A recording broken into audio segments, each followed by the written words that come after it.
Hello and welcome to DocTalks, the vodcast, Doctors of BC production. I'd like to begin by respectfully acknowledging the land on which I am speaking to you from. I am on the unceded traditional ancestral territories of the Coast Salish people, including the Musqueam, Squamish, and Tsleil-Waututh nations. I'm honored here to be a settler and coming to all of you today as my role as President of Doctors of BC. And I'm thrilled to be able to introduce a distinguished guest today, Dr. Shannon McDonald, Dr. Wieman, and Dr. Kelsey Louie, to discuss the incredibly timely and important topic of cultural safety, humility, and truth and reconciliation in healthcare. Dr. Shannon McDonald is our Chief Medical Officer at the First Nations Health Authority in BC. She's proudly Métis and Anishinaabe with deep roots in the Red River Valley of Manitoba, and a trained physician with postgraduate medical training in community medicine and psychiatry. Dr. McDonald has worked for over 25 years in the area of Indigenous health with broad experience at multiple levels of healthcare, service delivery, and health administration in both provincial and federal contexts. Thank you for being here today, Dr. McDonald. Dr. Nell Wieman is the Deputy Chief Medical Officer from the First Nations Health Authority in British Columbia. She is Anishinaabe from Little Grand Rapids First Nation, Manitoba, and completed her medical degree and psychiatry specialty training at McMaster University.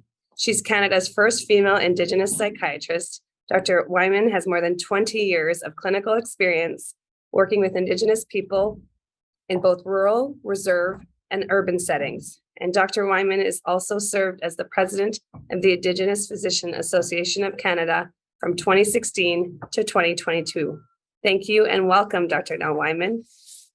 Dr. Kelsey Louie is a member of the Kala'amin Coast Salish community located along the beautiful Sunshine Coast. He completed UBC's Indigenous Family Medicine program and has remained a visitor in Lekwungen speaking people's territory, where he splits his time both clinically and non-clinically with the First Nations Health Authority as a senior medical officer. Welcome, Dr. Louie. I am so thankful for all of you joining me today. So let's get started with our first question. And really here, I really want everyone, our listeners, to understand that we're leaning in to your experience and your wisdom and how to do things and move appropriately within the context of healthcare, but in our daily lives on our own journeys in truth and reconciliation. So I'll start with you, Dr. McDonald. What is truth and reconciliation? Truth and reconciliation really is a journey. And the first part of the journey, the truth, is accepting for ourselves and for our nation, for our people, that there is a history between settler populations and Indigenous populations in this country that have been incredibly harmful. That while at an individual level, people may have a great relationship with people they know or neighbors or people in their community, historically, many of the actions, residential schools, the 60 scoop, the discovery recently of grave sites at residential schools where children were never sent home and left in unmarked graves, the racist activities and the structures that have been built by the settler community that advantage disproportionately the people from those settler communities and disadvantage proportionately Indigenous people. Those are the truths. And we really, as a nation, as a people, have to stand and be able to look at them in honesty and say, we have a long way to go from where we've been. Reconciliation is really the process from that point of saying, okay, we can't change the past. We can regret it. We can apologize for it. We can compensate people for what's happened to them, but we can't change what has happened. What we can change is ourselves, that we can be reflective of how the settler structures have advantaged us in our journeys, that the world that we live in is not necessarily the same world that other people around us live in.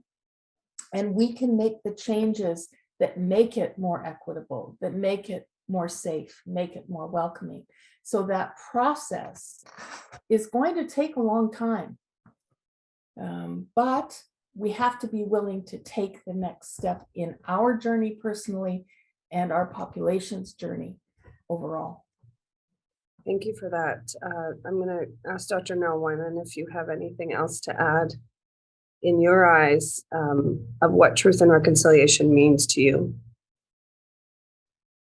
Thanks, Dr. Dosanjh. And yeah, I think only, to add to what Dr. McDonald was saying, it's really important, I think, for the people who are watching this to really understand that truth-telling part does come before reconciliation, but that reconciliation is for each and every one of us to strive towards. I think a lot of times people think, well, what does that really have to do with me, right? I'm not personally affected by these historical events as a settler. I try to do my best, but really there's a way to undertake reconciliation, for example, as physicians in this province, to ensure that we are all providing culturally safe and humble care. And there are various ways in which we do that. The In Plain Sight report in late 2020 documented widespread racism in BC's healthcare system. So clearly, we are all on a journey of reconciliation together. And someone was writing about a quote that I read the other day, and it's so important. It was written by Richard Wagamies, who was an Anishinaabe author and journalist who died in 2017. And he talked about how you change the world. You change the world in the smallest circles first, was the quotation. So that's what we're talking about, I think, when we're talking about reconciliation. We're asking each and every physician in this province to start or continue on that reconciliation journey and work on things that can be done right now. And specifically, that includes providing culturally safe and humble care. That's beautifully put. Thank you for that. And I'll give you an opportunity as well, Dr. Louie, to add to the definition of truth and reconciliation, or what it means to you. Joshua, Dr. Dosanjh, Menalfulton Asnan, Kelsey Asnan, Tlaum and Tua, Raimu, Asna Te Egeje, Checha Hathech Lakwongan. Thank you for the opportunity to speak. I was just buying myself a little bit of filler time to think of what I want to try and say. But in my, I adjut them in my Tlaum and language that I had the opportunity to learn within my community, learn within our school district, just acknowledging my name, my traditional name, where I come from, and acknowledging the rightful landowners of the Lekwungen speaking peoples here where I live, work, and play. And I think in my upbringing, it's been important to acknowledge whose land we are visiting on. And I know this is not my own traditional land. In the territory here, the rightful landowners of the Lekwungen peoples who have lived, worked, played, sustained, cared for this land for many, many years. And I try and walk gently in these lands. And that's sort of the truth that I've learned and I've sort of grown up with. And I think, as Dr. Wieman pointed out, it really does start with truth and understanding. And I think one of the first steps is acknowledging and recognizing where it is we find ourselves and whose communities are trying to become more visible within their communities once again. And I'm reminded, quite a bit through this work, how, we are trying to shape minds, revisit truths. And I know that work exists and is out there. That information is present. We've heard many stories that have been gathered. The information is there. It is also very powerful and impactful when you hear it sort of firsthand from members who have endured and been resilient through many of those truths in the past. And we're now coming to a place where we're trying to reconcile and acknowledge that we understand, or we are starting to understand, what many have faced and endured. And I think that whole process is a really important one. And I think it's the journey that we all find ourselves in. Many of us in different sort of phases of that journey. And that's all right. Some may have closer ties. Some may understand this a little bit more in depth, maybe have those connections to hear some of those stories a little more, closer to home. And others are still working to understand, where they can make those initial sort of steps in that direction. And that's okay. Thank you for that. I love what you said of recognizing where people are at in this journey. And what I hear from all of you, and I just want to acknowledge, is the incredible humility and patience, just as a witness to the truth telling. And I mean, in my own aspect as a human and as a settler in this journey, trying to make sense of what has happened or transpired is very difficult. And especially as a mother of 3 young children, I think especially the unmasking of what has happened with all of these poor children's lives. And yeah, it is one of the things that actually gnaws at my soul, especially as I live and play in these lands that are not mine. But I do encourage everyone that's seeking to understand today, because you said that there are people that are on different parts of their journey and trying to understand of what they can do. What do you feel, each of you, and this question is to all 3 of you and in no particular order, what do you think individual doctors on both sides of it, as physicians that are providing healthcare services to our people in this province, but also on their personal journeys? Because I know, as you all know, our journeys in medical school and training can be far from healthy at times. And to recognize what it means to, at the individual level of physician, on the personal level, but also in the professional level, and what do you hope to see?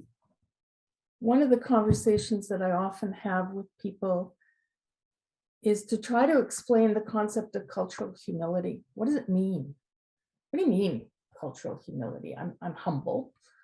Well, being humble in the context of a relationship with Indigenous people may be a little bit different. And it really is, I often take people back to the introductory anthropology course you took in undergrad, that talked about how we build beliefs and systems, how we build language, how we build social structures, and how we grow up within them without even being aware of them. That we don't have a conscious awareness all the time of the biases we carry. And in many cases, really being reflective about that, about understanding your own history, the history of your family and your nation, and how that came to advantage you where you were, and really being humble about the gifts that you've been given that have allowed you to be where you are. In the context of care as a practitioner, understanding the power you carry into every relationship you have. And I remember, early days of medical school, wearing the white jacket and the stethoscope around my neck, even though I really didn't know how to use it, and stuffing my pockets with information, just in case I might need it. But those were my power tools to be able to walk into a room and be immediately recognized, not necessarily as a full-fledged physician, but in a definite position of power in the relationship with the patient I was talking to. And we all carry those symbols, be they a white jacket or other. what we drive, where we live, how we show up in the world. And that all comes from that structure that's been built around us that has given us our power. And so when we start talking about caring for people or interacting for people, I like to think that we all need to be more reflective and more conscious of how we're showing up in that relationship and how the structures around us have advantaged us in that relationship, and to kind of bring ourselves down a few notches and ask the questions about, what is it like for you to be here today? What is it that brought you today? And what is it you hope I can do for you today? Those are, and to be really honest about those questions, knowing that you bring privilege, you bring gifts, you bring knowledge to that relationship. It's just a different way to talk about building cultural safety, but it's very much about not just in the clinical interaction, but in all of our interactions about how we show up in the world. Powerfully stated. Dr. Wieman or Dr. Louie? I think for me, for physicians, both personally and professionally, I think first of all, professionally, the Truth and Reconciliation Commission has been kind of completed for about 7 years now. And the progress that's been made on the 94 calls to action, I think there has been some progress, but not as much as we would expect over a 7-year period.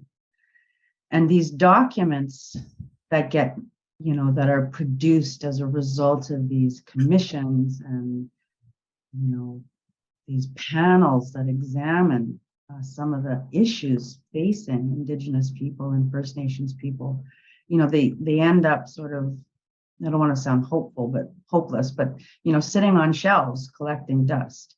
And what they really need to be is sort of roadmaps for us in our work. Just as people pick up their favorite medical journal article, I think all physicians have a responsibility to read the 7 specific calls to action in the area of health, to familiarize themselves with what they are. They speak to things like recognizing the government's role in why the current health status of First Nations and Indigenous people is what it is these days, to recognize that those were harms perpetuated upon us, not just in historical times, but in contemporary times. And things like the recommendations around health, human resources, and medical education. So for example, there are relatively few Indigenous physicians, and it's kind of a miracle that you managed to get 3 of us together at one time on this podcast, because there are very few of us. And so we need to do more as a medical profession. And there are physicians who have roles in medical education who can be a part of that, be a part of achieving equity in the health profession. We know from the In Plain Sight report and other reports that people in general, all people, not just First Nations people, want to see themselves reflected in the medical workforce. I experienced that when I worked on reserve in Ontario for 8 years. And the patients that I saw, they were like, wow, I didn't even know one of us could be a doctor. And that was, granted, that was a while ago, but that still is the situation today. So there are things that physicians can do to promote equity. And unfortunately, that sometimes involves making room, making space, giving over space. And I would challenge how good doctors are at doing that. Sometimes we're not that good at that. So that's one thing. And then as a medical profession, I think each and every one of us has experienced racism amongst our colleagues. The things that are said to me on a casual basis, and I'm sure, Dr. McDonald and Dr. Louie have their own experiences. So, part of reconciliation is not just providing culturally safe care to patients, but to be actively anti-racist in our personal lives, in our professional lives, including to our Indigenous colleagues. And I was thinking about this. How do we inspire change? Well, I think, Dr. Dosanjh, you're a perfect example of that. You literally try to live what you say. And it's like those circles, you start with a small circle. A lot of it is probably going to be peer-based change, right? You start with your circle, and that circle expands, and that gets bigger. And I was thinking about this morning, how to explain change. Like, I don't know, I'm not that old, but I do kind of vaguely remember when surgeons smoked in the surgeon's lounge. Yeah. And you wouldn't catch, that just doesn't happen today. And it's the same with racism, really. It used to be acceptable to say things about patients and about your fellow medical colleagues, but it's not okay now. So if we can change smoking in the surgeon's lounge, we can certainly change racism. I love this. It really resonates. And I hope our listeners and our physician community and our healthcare community and everyone listening to this, I bet they feel the same way, because what I've heard you say is representation matters. We need to march towards equity. It seems like it's a long, faraway goal, but you've given such a fine example of what we don't tolerate anymore. We don't tolerate smoking in the surgical lounge. And it actually is grotesque, and it can be offensive to many of us. And I feel the same way. I feel that racism is offensive, and we should have a zero tolerance policy. So also in that is with our commitments in healthcare and to the 7 within the Truth and Reconciliation documents, that we live that and we abide by them as we do our professional standards. I mean, I really do. I truly believe that if we want to make change, I agree with you that they happen in our small spheres of influence, but it's something even simple as imparting knowledge to your neighbor or your children, not allowing them to say certain things, and a zero tolerance. And really, I honestly think that we have an opportunity here. And because of all of your guys' wisdom, and not even judging those that are learning, that are trying to walk this new path for some on this journey of reconciliation. But when I just think of your lived experiences, both individually and collectively, I don't want to be able to accept that people say they can't be anti-racist, because I truly believe that's the only way forward. And like any other professional guideline, we adhere to the change, whether we're prescribing an antibiotic or a medication that's been phased out. And why can't we do it with even more important things that affect our spiritual being, our existence, and humanity of all those that deserve our respect and our humility? So thank you for that. And Dr. Louie, I'd love to know your thoughts on how you feel. I actually really love the Dr. Wieman sort of circle concept. And I think of it as an individual, you have the tightest circle. You're the circle. So I think it really, the opportunity individually starts with you. And, and I think it's reflecting on your values and who you are as a person, the characteristics that, make you, and how you interact with, your children, your family members, your parents, your siblings, your cousins, your friends, and your circle continues to expand. And that reflection of how you interact and how you learn around those interactions. And we sort of spoke about the humility aspect of the work. I think it's really important, and it has to start with you in your own circle. And then you start reaching and interacting, and it carries through in your interactions with those closest to you.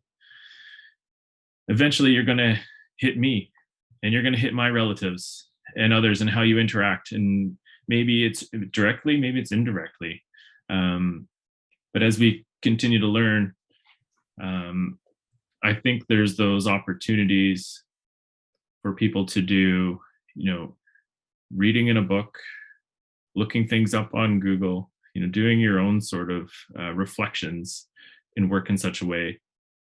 We hear the power of experiential learning, meeting with somebody, being present in ceremony or community or just other circles, and hearing from other people, sort of giving them the respect, the time, listening attentively, things that what we want, often to happen to us when we're interacting with somebody. We want somebody to be sitting and listening and sort of, acknowledging my own truths, hearing that out. Maybe don't agree, maybe there's, some rub here and there around some of it, but allowing, somebody to be there, speaking their truth, and sitting with it, I think is a really important thing. Carries over professionally in how we interact with, like Nell said, our colleagues, our patients. It starts to transcend and be really important in that realm. And I know we sort of spoke about people are at different phases. This has been much more present within our world over the last several years. More reports are coming out, more work from our partners, more commitments have been made. And we're also looking upstream. We're starting to find it in medical education. We're trying to go even further. We're trying to go to the curriculum for our children, those who are young and up and coming. Because when, even, I won't date myself either, but having gone through school not that long ago, it wasn't something that was readily available or talked about. We didn't see that.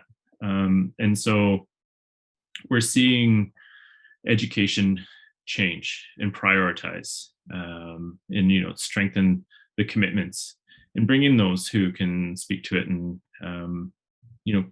carry good weight and value with their perspectives, and have younger ones listen and start to learn and grow those conversations. I think that's really important. We still find within our profession, some are maybe more dated than I, and change is difficult. But at the end, we are listening to our patients. We are hearing from our community members, and I'm pleased to say, I'm hearing improvements. I'm hearing more positive feedback, but there still are the others who are not experiencing that quite yet. So we still have work to do. There's hope, but we're not there yet.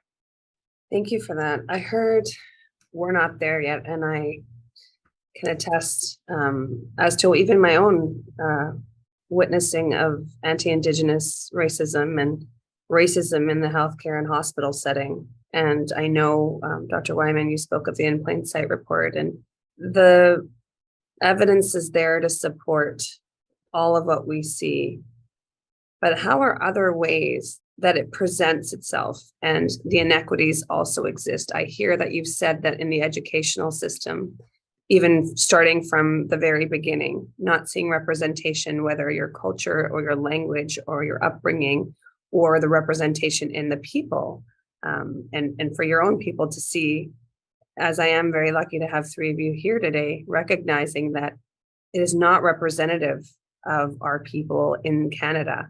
And how do we change those barriers? But on a healthcare system, or if someone's in a facility or a hospital, and I don't expect you obviously to have the answers, because some of them, when I look at things, are simple, don't be racist, don't blatantly make a comment, or the biases that we've inherited over time, and a lot to do with colonialism and the colonization of systems in general. And that's not only in healthcare, but the justice sector and the educational sector. I mean, they all have a role to play.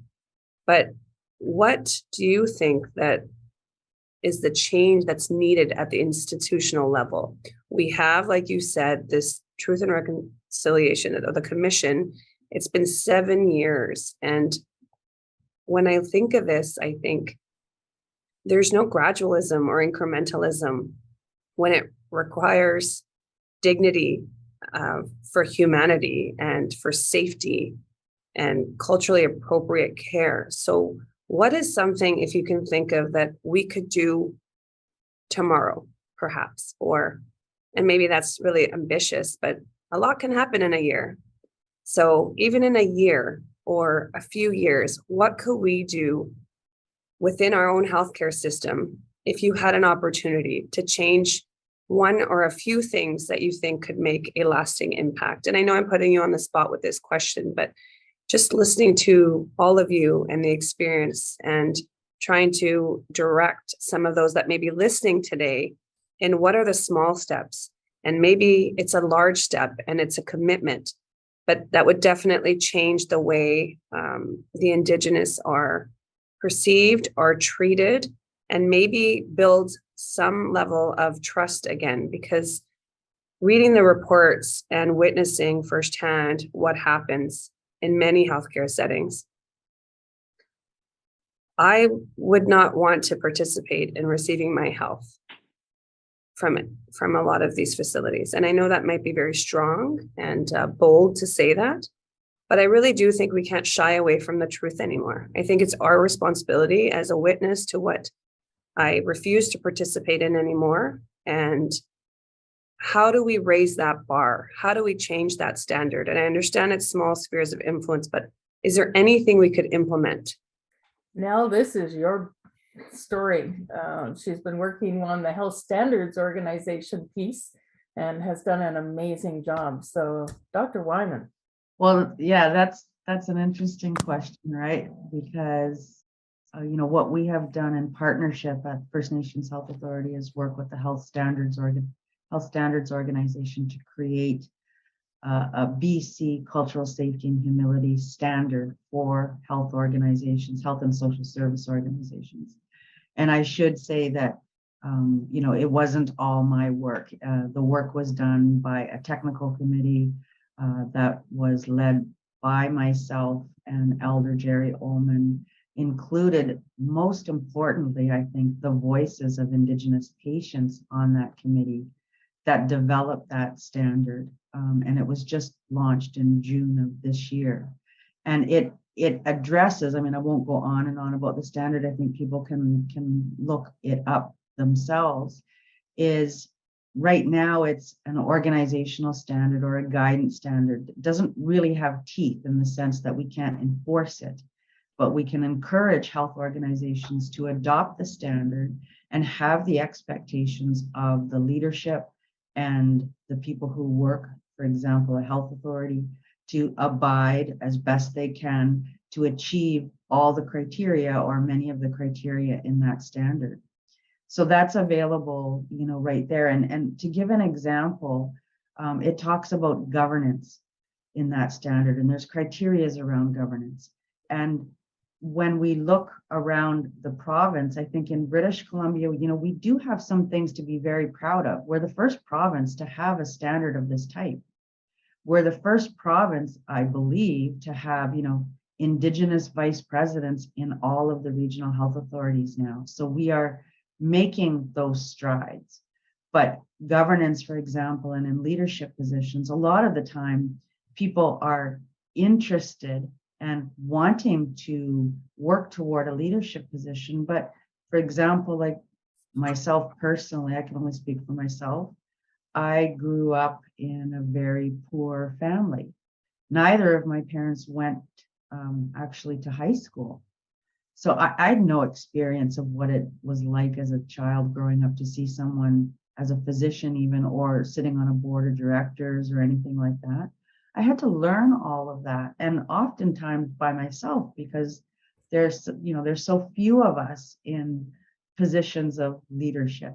So I would say, a couple other things in addition to the standard, and I'll give over to my colleagues, is, we have a responsibility, I think, as a medical profession in an equity lens way to ensure our colleagues are trained and able, have the abilities that they need to participate in senior leadership and the governance of health organizations in this province. And I also think that, people need to, in that equity way, people need to understand that we are not unusual. And I'll say this in a way that, for example, we have the first Indigenous president of the Canadian Medical Association in 150 something years. I don't know the exact number. And this past year, there was a second Indigenous candidate, which is amazing. And I saw somebody a physician actually in BC, make a comment on Twitter about, in a somewhat sarcastic way, well, that would just be amazing if there was a second Indigenous president. And I was thinking, wow, you think that because you give one person that one opportunity, that if there's two in a row, there's something wrong with the system. Well, how many old white men have been president of the Canadian Medical Association in a row? There have been very few women, very few people of color, and the first Indigenous president. So it's that's what I was saying, there's the standard, but there's also the atmosphere of the medical profession. We're not really good at sharing power. And we really have to try to do that, despite ourselves. Well put. That is definitely food for thought. I couldn't agree more, Dr. Wieman. I think the opportunities, again, only lean into one another when someone else has kind of opened that door. And you're right. No one questions if there is another person occupying a seat, and for generations can occupy the seat, and it's never questioned. But if there's ever a challenge of some change in representation, it does make the atmosphere uncomfortable. And I can speak a little to that myself. I mean, I know, being a woman of color, that, there's comments and sometimes they're uncomfortable. But I think it's time for us to stop being uncomfortable. And I really think that change happens at the speed of trust.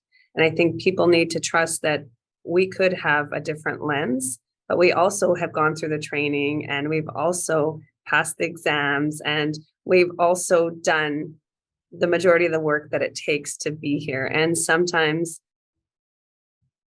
more often than not, like you've said, and you shared your own personal journey, Dr. Wieman, is that I can't imagine how many hurdles and hoops that you have had to, not only jump over and hurdle over, but create a completely new space and learn a completely different skill set in order to be,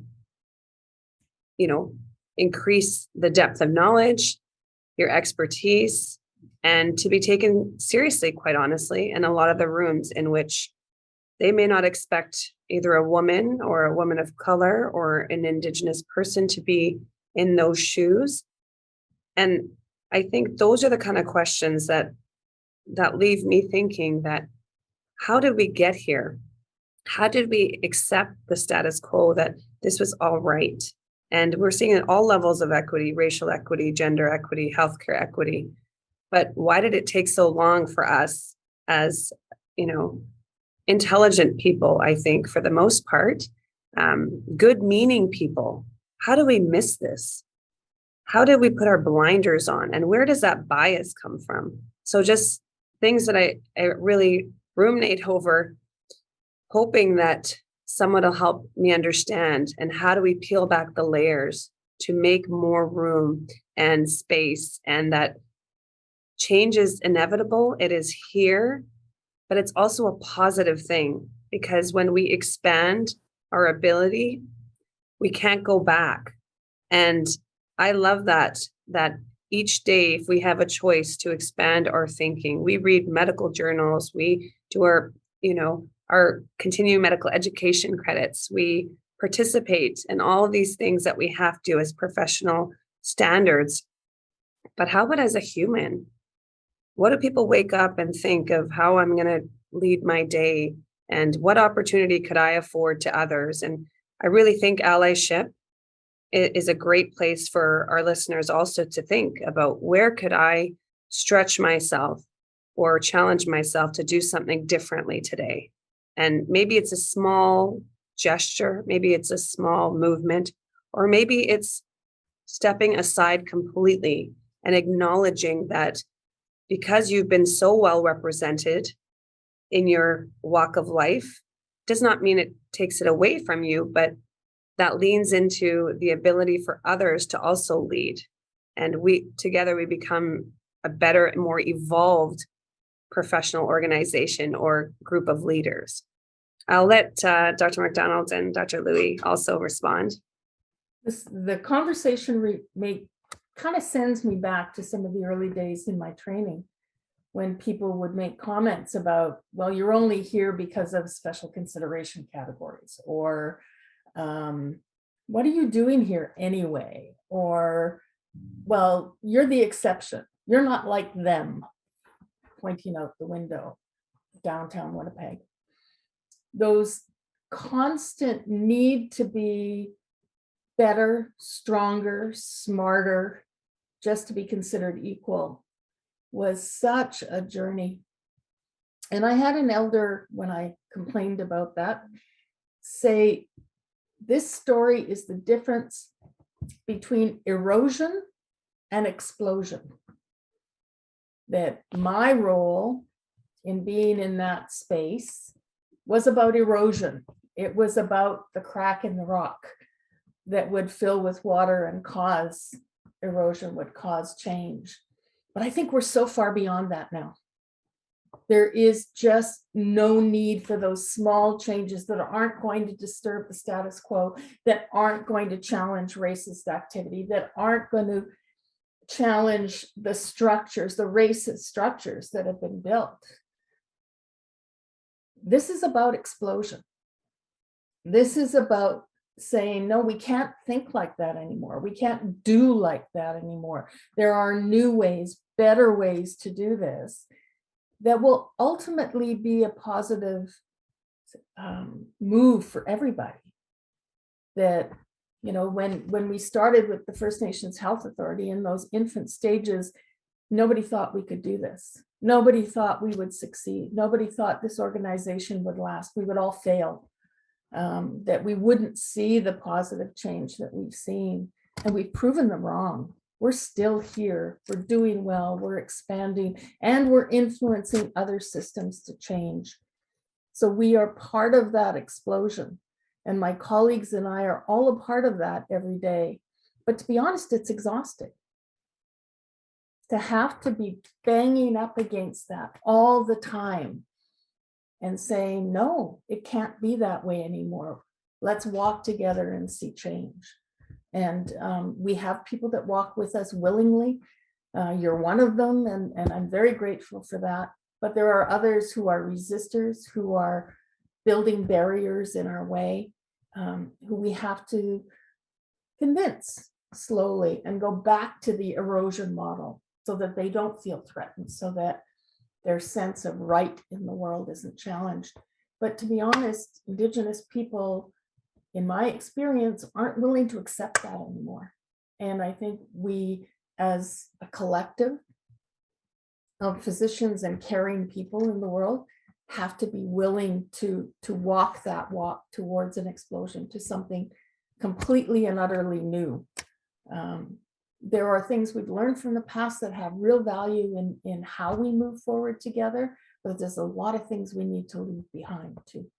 Wow. I thought this couldn't get better, and it just keeps getting better, because it feels like I've just lit a fire within, my spirit, because that resonated so deeply, that you went from erosion to explosion, and it's time for the explosion of out with the old and in with the new way of thinking. And I would really challenge our listeners today, is that what are you going to do to be part of that explosion, and in a way that we can ensure that our, I say brothers and sisters and our Indigenous people can walk comfortably and safely, just as all that we do within our infinite privilege. And I think to hear you say that, I also recognize when you're saying that small change. I mean, I'm not just going to ask you because you guys are, two of you are psychiatrists here, but do you really think that it comes from a fear-based mentality or that resistance to change? Or do you think it's just been so comfortable? Because I find navigating this world fairly uncomfortable, that people that are not livid about what has happened. And I do feel this sense of that there's a deep empathy and sadness for what's happened, but people don't know how to mobilize from that. So do you think it comes from fear? Dr. McDonald, Dr. Wieman, any thoughts of where that resistance to change come from? And I know that's not definitely on any one of you to recognize that, because you're just expanding and that's the way we're moving forward. But if people are finding a hindrance or feeling that resistance, what do you say to them? Well, I think I can start, and I was hoping that Dr. Louie would have a chance to speak as well. I think, the reasons for resistance can be very varied, right? I think, like I said, the dynamic involved when people are in positions of privilege and power, again, I'm going to be the lady of quotations today, but there's that, I don't even know who to attribute to, but someone said, equity can feel like oppression to people who have privilege. So, sharing space just emotionally and intellectually can be challenging, because medicine is kind of, the way that we're trained in Western medicine is someone's going to be the top of the class. Someone's going to be the chief of staff. Someone's going to be the winner of whatever. It's a very kind of hierarchical structure that we have. So that sharing of power is not easy to do for some people. There are also people, I think, who it is fear-based in the sense that this is how it's always been, and it's been working perfectly fine. Why would we let these, old speaking, people who are different than us to have the reins of power? Like, what's going to happen, right? Like, I think people feel anxiety about that. Is this somehow the CMA is going to turn on a dime in the next year and, become whatever kind of organization?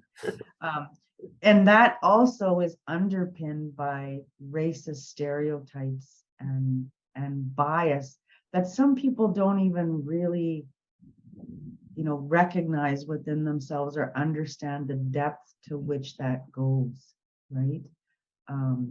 When you look at how Indigenous people are portrayed in the media, we are, first of all, we are victims. We are being murdered. We are dying of different, the toxic drug poisoning crisis, diseases.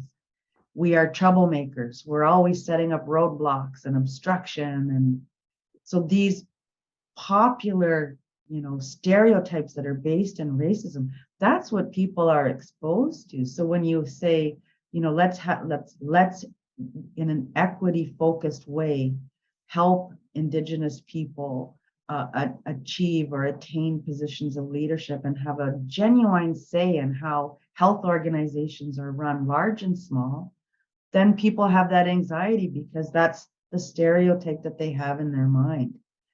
And to follow up on what Dr. McDonald said, to a certain extent, we have had to be disruptors in order to be heard, hopefully positive disruptors.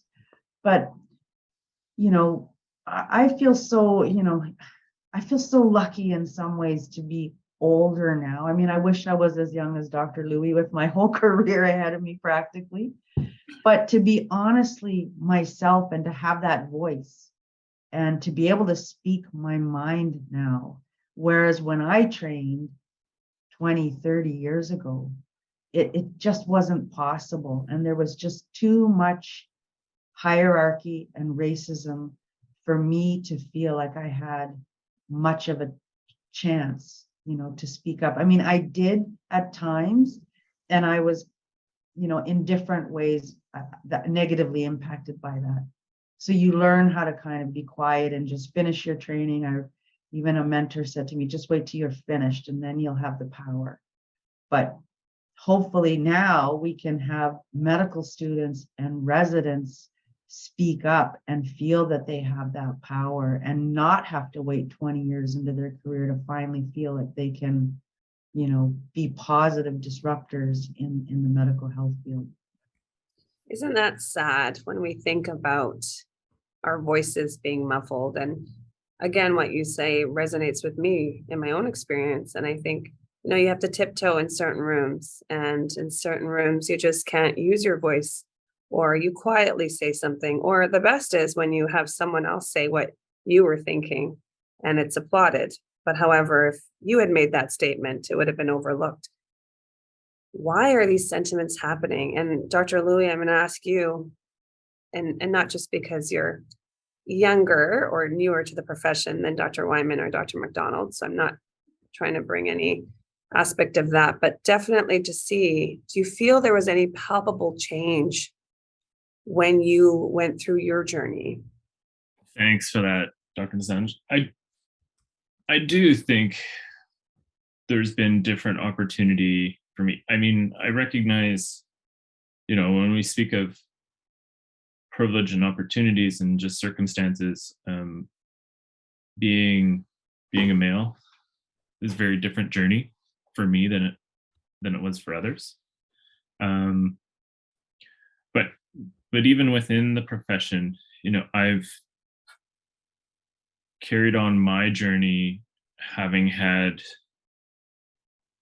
people who I've highly respected, such as Dr. McDonald, Dr. Wieman. There's many others who have led this and, have been sort of the pointy end on the stick, trying to break through crowds and barriers and sort of advance these conversations where we can try and disrupt the norm.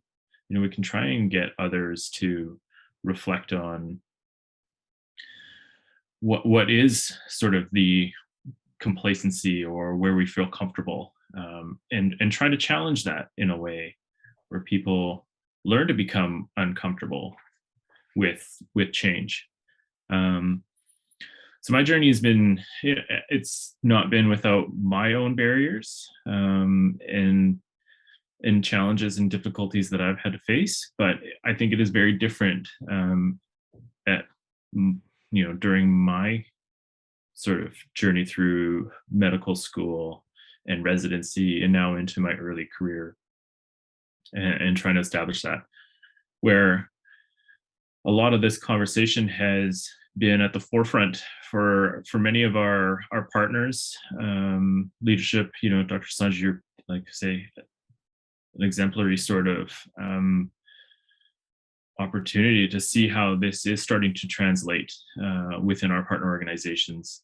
And, I think we're finding more and more ownership within our partners to participate in this work. And I know it was mentioned earlier, there's fatigue when it feels like, as an Indigenous person, we're the ones sort of butting our head against the wall continuously, trying to, disrupt and make the change or see the change. That many of our partners look to us to be the leaders and do that work, when it's not ours as Indigenous people to solve. It does work with our partners, and it starts with our partners, and we're creating allies. We are seeing others in leadership use their platform, use their voice, to bring Indigenous, not just the lens, but the Indigenous voice into the conversation, and then have the support, which is a really important piece. Not just to create a position, not just to sort of make space for the position, but once it is there and filled, that is very well supported from the top down. Thank you for that. I listen to, and many of our listeners may say, so is there hope? And I think when I heard Dr. McDonald speak of this explosion, I am very hopeful and optimistic that tomorrow is going to look much different than yesterday. And that is what I'm personally committed to, but professionally as well. that the energy to change becomes so grand and momentous in a sense of honoring what should have been honored. And I really ask our listeners as well. I don't think you have to be a parent to acknowledge the atrocities and the suffrage of the genocide and the continued pain that we see.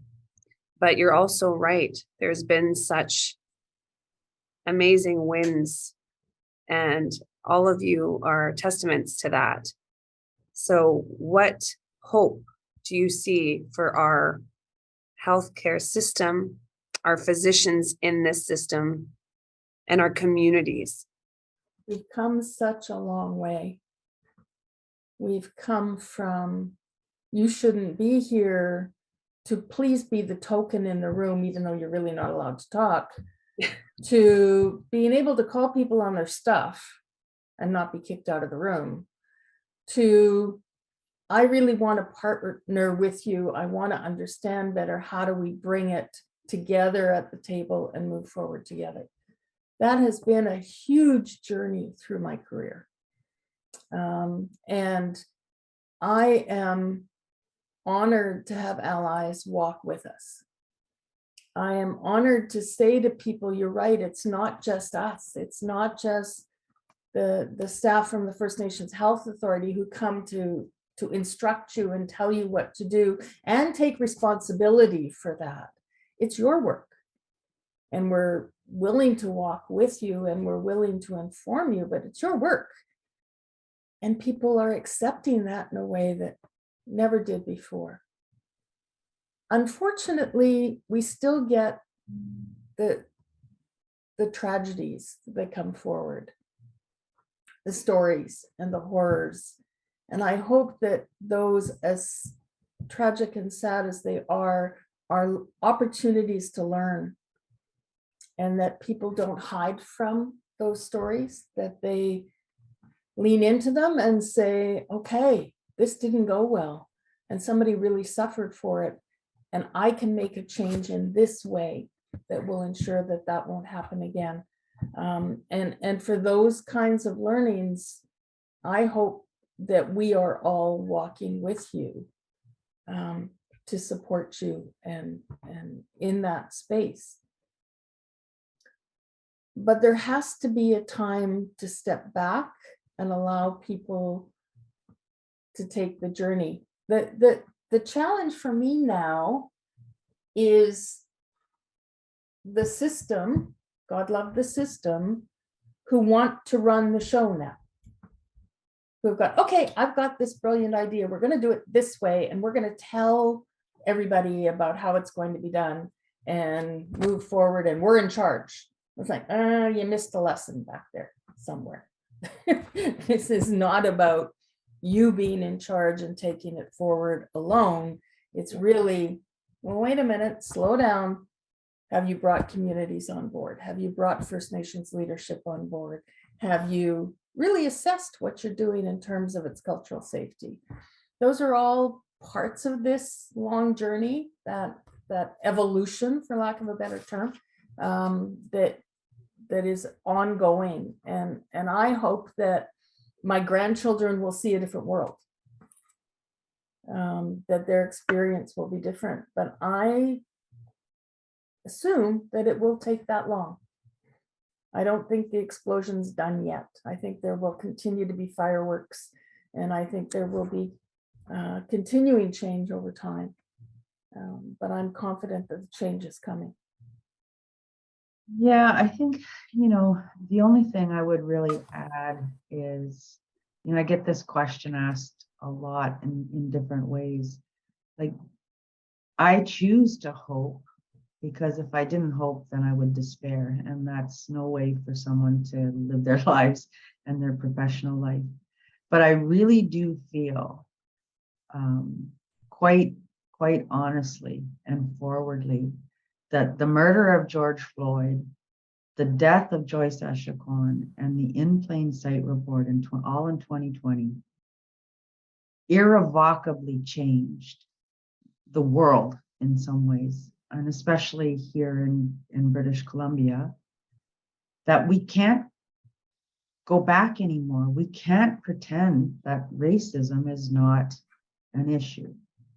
It's beyond that now.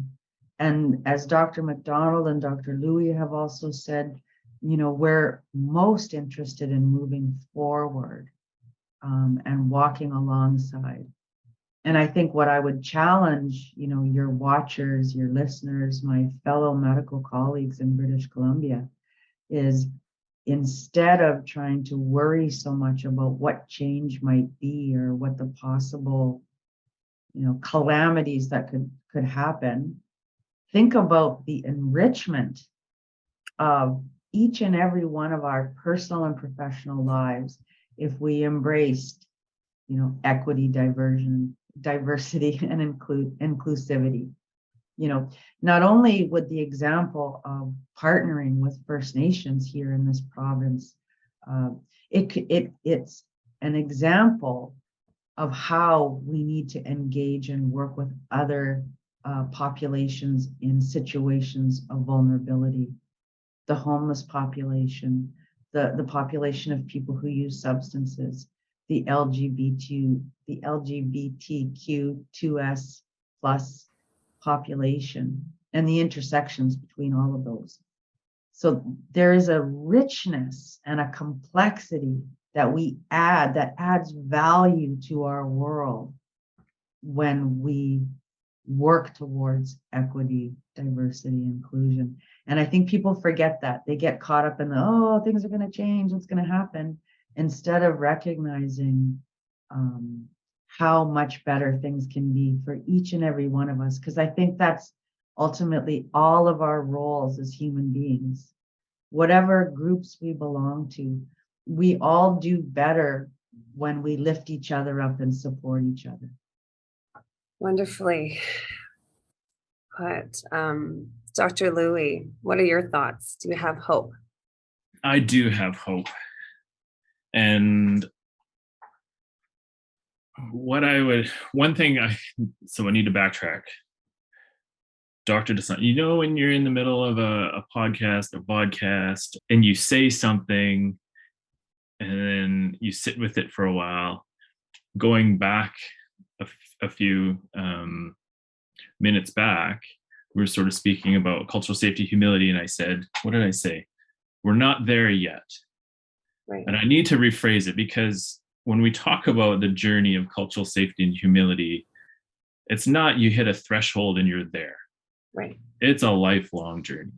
Right. So it's one of those that I want to go back and just kind of recorrect it, Absolutely. continue on. But I'm hopeful.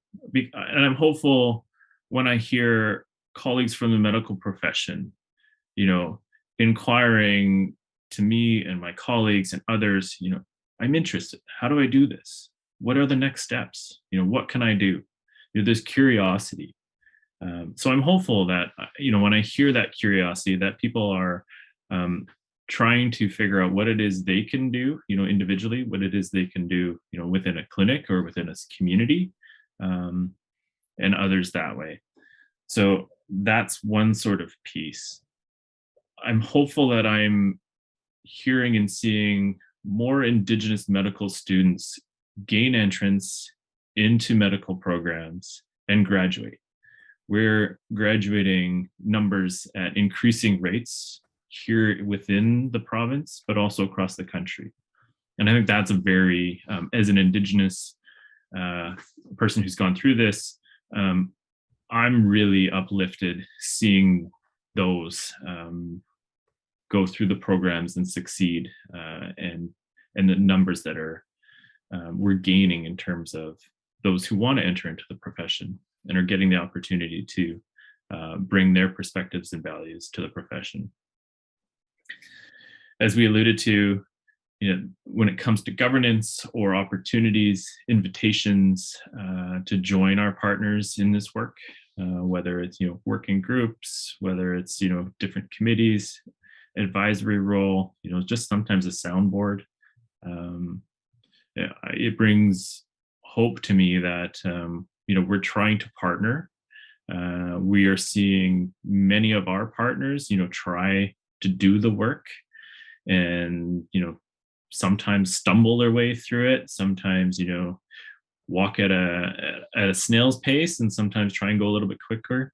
But then, engage and work alongside Indigenous peoples and communities to try and ensure, they're going about it in the right way, and that they're, sort of on the right direction. So I'm hopeful for that. I'm also hopeful that I hear, from our First Nations or Indigenous patients, when I work on, we have a First Nations telehealth service. I'm able to connect with patients all around the province. And the number of times I've heard from elders, from other community members who have kind of reflected, they had an opportunity to go see a specialist. They had the opportunity or the need, they had to go to an emergency department, or just seek care somewhere. And that it was a positive experience, that they didn't think they would see that in their lifetime. I do get hope when I hear that from some patients. I think, as I alluded to, we're not, when I say we're not there yet, there are still stories that we hear. There are still experiences that people have, where we haven't, met people where they're at necessarily. But I'm hopeful that I'm starting to hear more and more of those stories.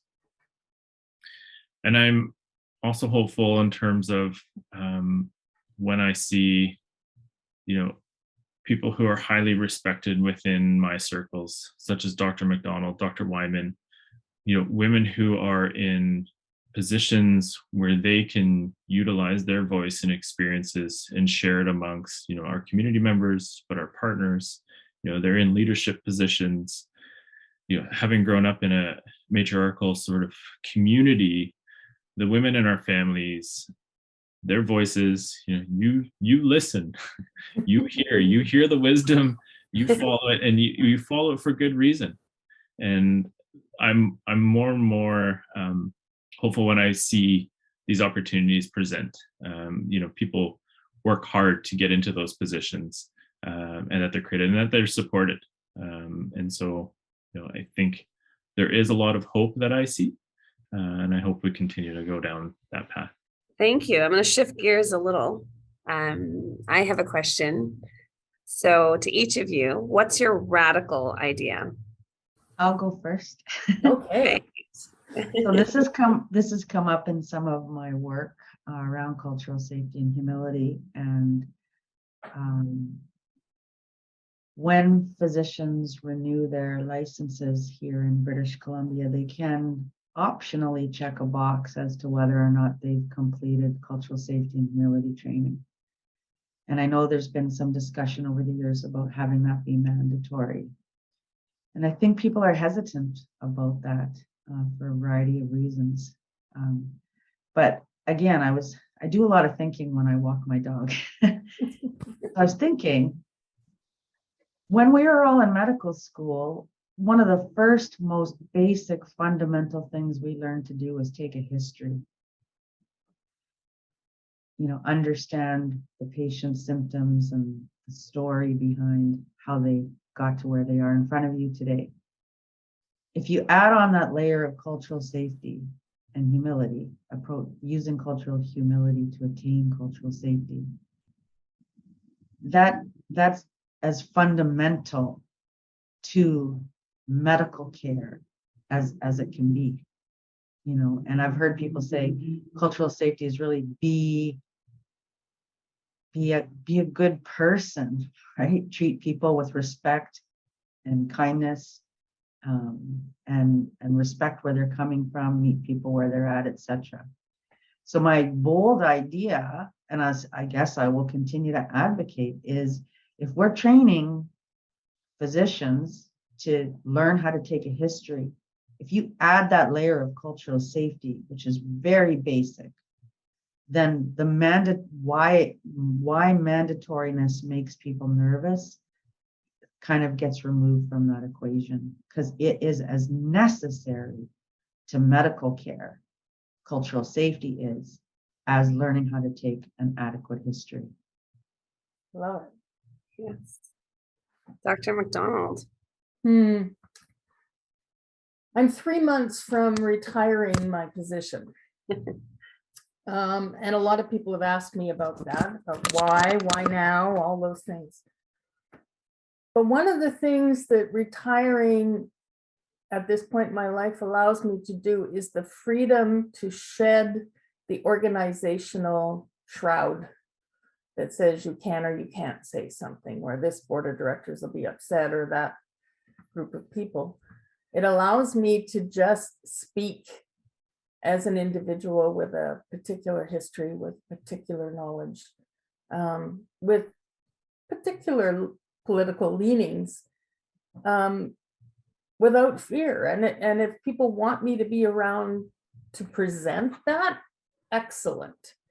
And I don't threaten anybody by doing that. So my radical idea is very personal, that in an intrinsically political world around Indigenous people, their relationship with the Crown and with government, and ultimately in the healthcare service delivery world, there is a middle ground that lies empty.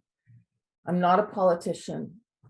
If I'm not in this leadership administrative role, what does it leave me and allow me to do going forward? And how can I instigate change from a different lens and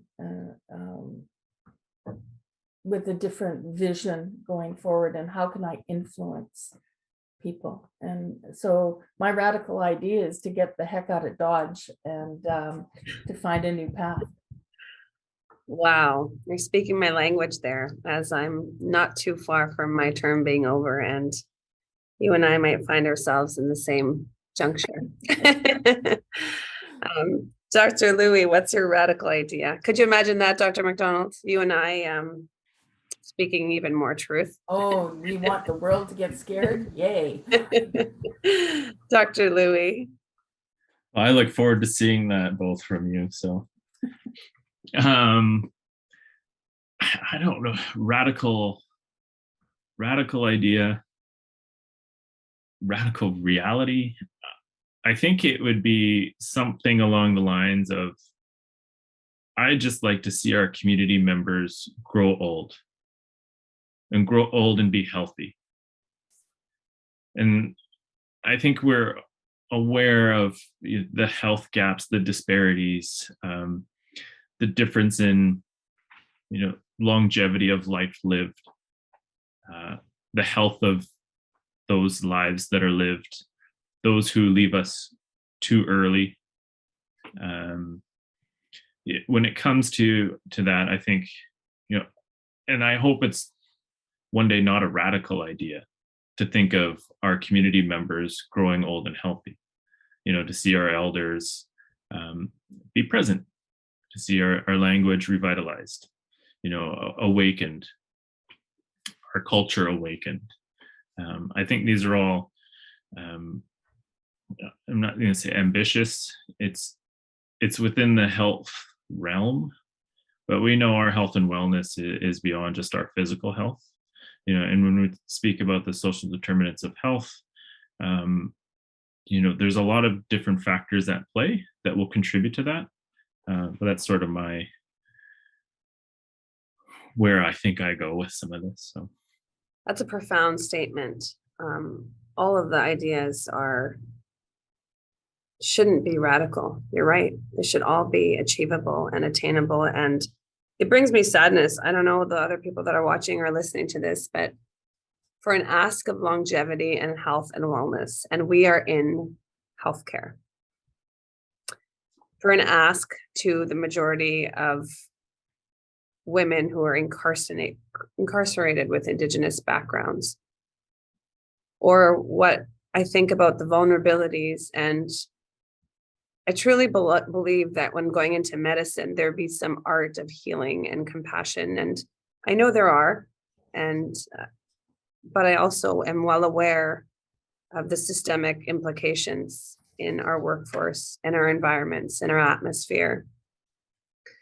So pausing on that, just as a perspective for anyone that's listening or watching,